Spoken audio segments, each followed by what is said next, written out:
Alright, so this is going to be another movie review. That was a tongue twister.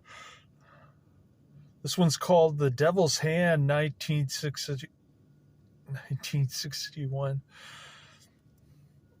I'm a little tired. My first of 3 overnights. The energy drink is wearing off. My body's getting immune to the energy drink. And I've been dozing off here twice this week. In fact, I got a little paint on one of the residents' car. People made a big fuss about it. The good supervisor told me that they might end up getting rid of my company here. The general manager might get rid of us because they had 4 accidents this year, and I was number 4.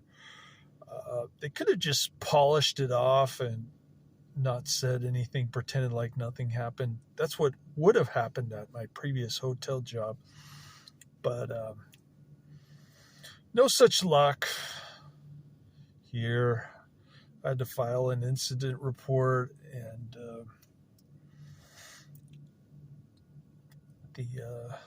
the resident here I'm good friends with, he said it wasn't a big deal, and he was laughing it off. And I told him we're friends till the end of time. I was patting him on the back. He was laughing, and we were kind of talking about it. Still got paint on his car. It still hasn't been resolved, which leads me to believe that they're not acting quick enough to help this guy. I wanted to give him free Giants tickets from my other job, but I told my boss at my other job that my son doesn't want to go to Giants games. Anyways, I'm talking about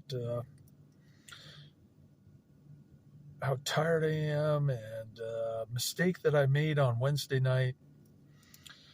Let's get to the movie, shall we?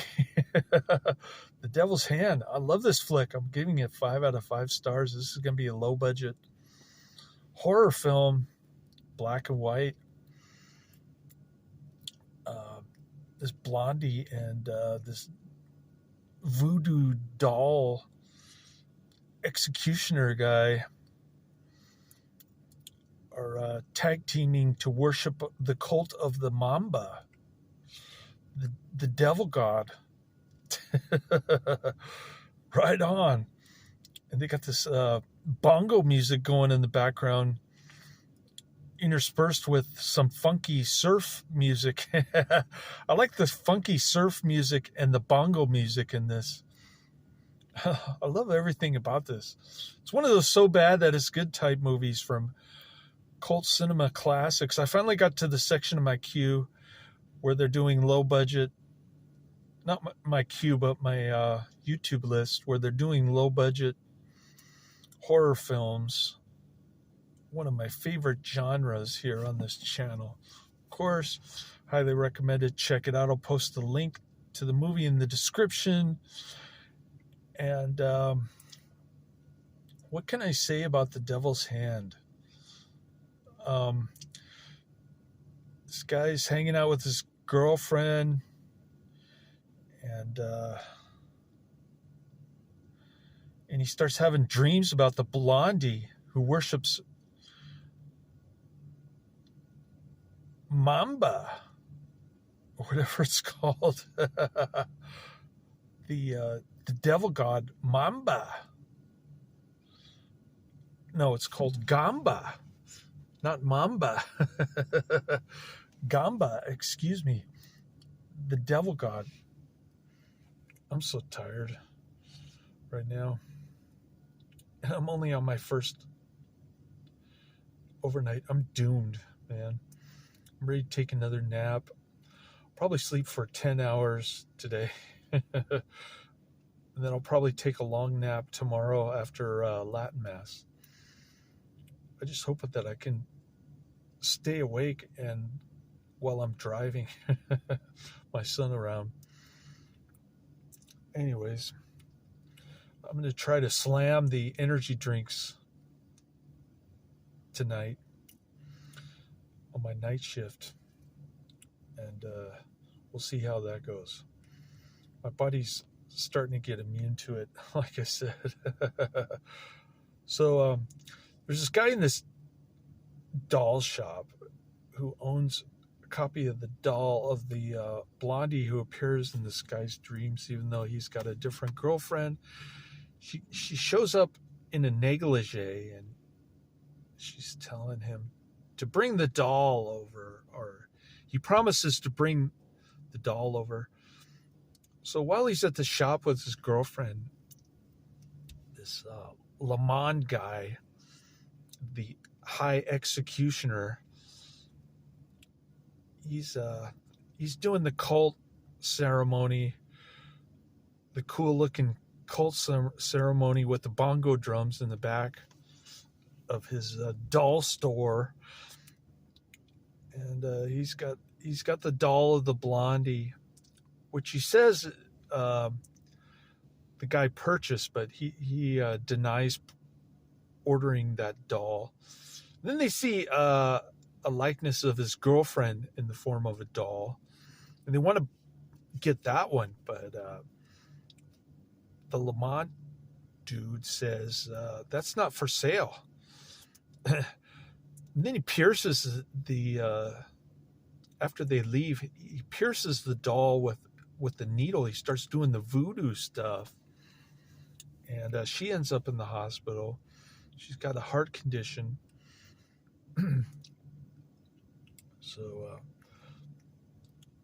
So the blondie appears to our hero in the form of a negligee cloud thingamabobber, and he promises to go see her with the doll likeness of her.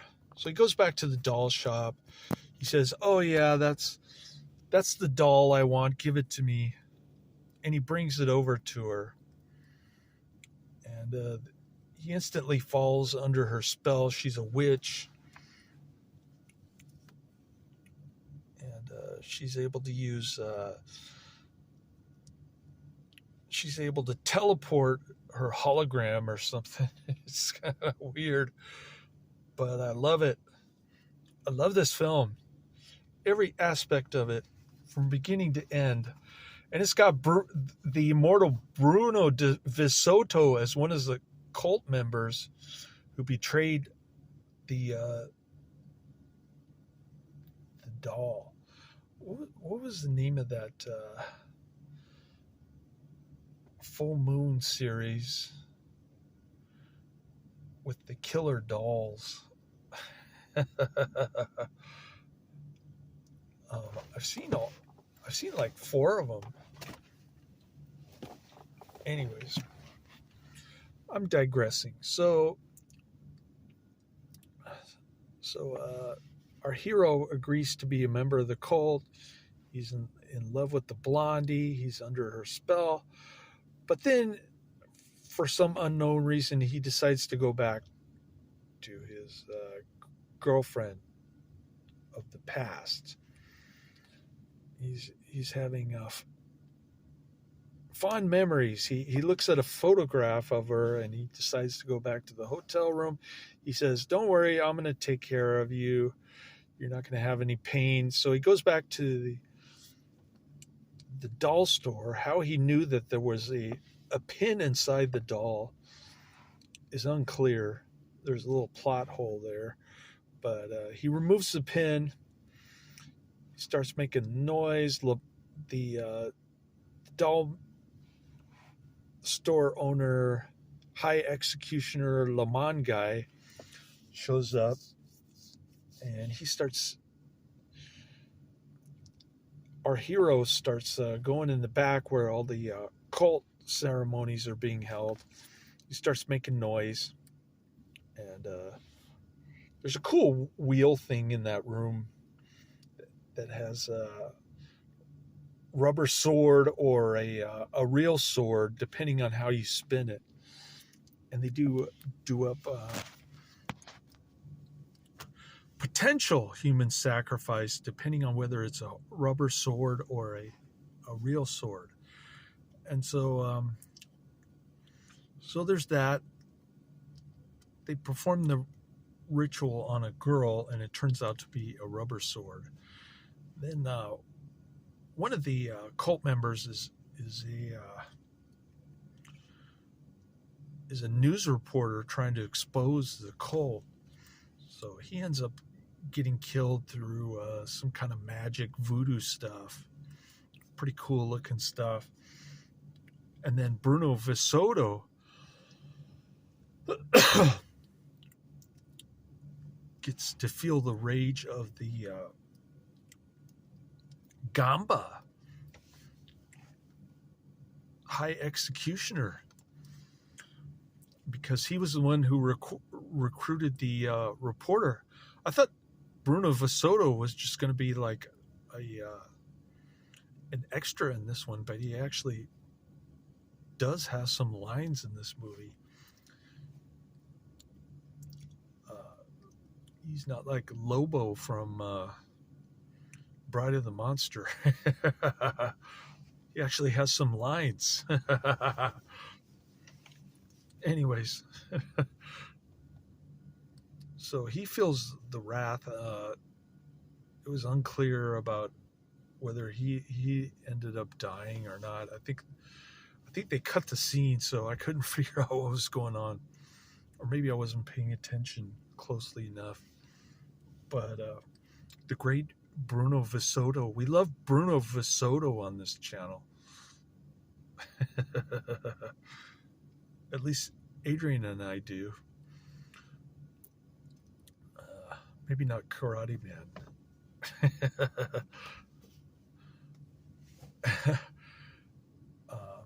Anyway, I'll tell you a story about this LinkedIn no budget director, Jimmy Trainer. He's like Justin French, Barry J. Gillis, who else? He's like Nicholas Michael Jacobs or Joe Castro. That kind of a director. So he's bugging me on LinkedIn that he can't find a distributor for his movies for the last 20 years. Apparently he reached out to Brain Damage Films 20 years ago, and no luck there. So I told him to try again. I sent him a couple links to Brain Damage Films. Try his luck 20 years later. I can't understand what the heck he's talking about. But I do have his movies on my list to watch and review, of course. We like no-budget directors on this channel as well. All right, getting back to the movie. So the doll maker and the blondie know that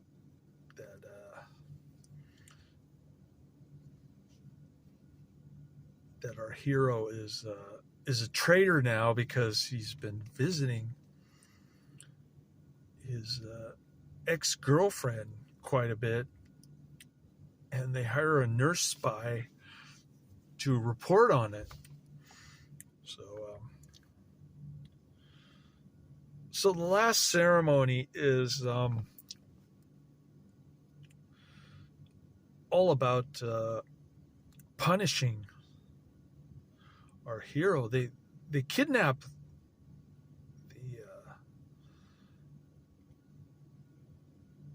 the blondie does some kind of teleporting trick kidnap the blondie somehow, all off camera, I guess.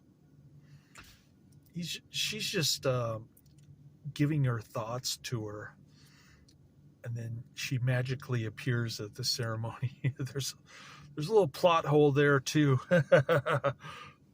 Not sure what happened between point A and point B in that sequence of events, but she appears, and the doll maker, doll shop owner, high executioner Lamont guy tells our hero to spin the wheel while his ex-girlfriend is going to be sacrificed to Gamba, the devil god. So a fight ensues. The place catches on fire, and that's pretty much the end of the movie right there. Pretty cool flick. But I want to show you my discs here. This is the reason why I watched The Devil's Hand before I got through the first disc here, which is like 3 hours and 20 minutes or something ridiculous. I'm never going to get through all 3 of these discs at the rate I'm going, if you know what I mean.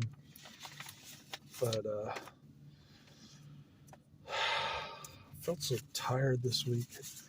My body's got used to the energy drink. It's not having an effect on me anymore. And might be a good thing if I can nap more this weekend, but there's the $6 Million Man, season 2, disc 2.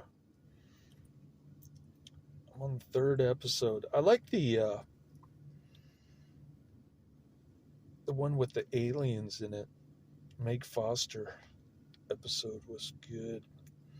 I enjoyed that one. I'd have to say that's the best episode so far, although the John Saxon robot episode was a little better than the others. Not quite as good as Straight On Till Morning. I couldn't catch what that meant at the end. Straight On Till Morning. What does that mean? Somebody explain that to me. Straight On Till Morning.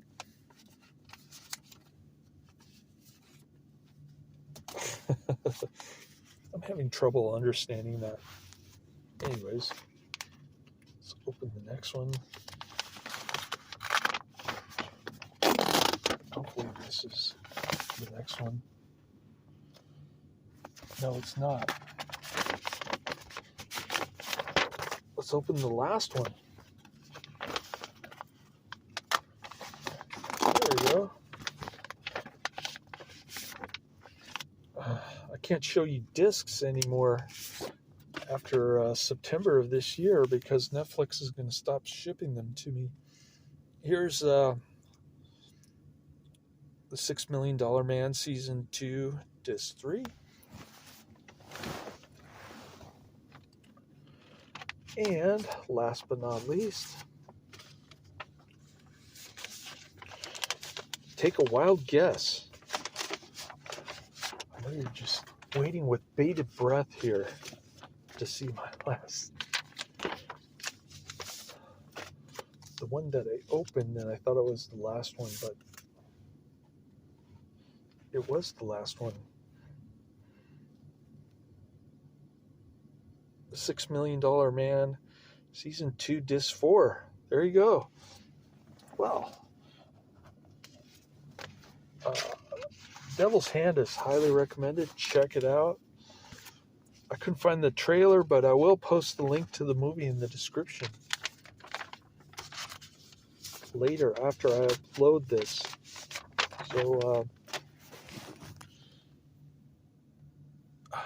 this is probably going to be my only review this weekend. Just wanted to show you my disc, get the review in for The Devil's Hand, which comes highly recommended. Check it out. Laters.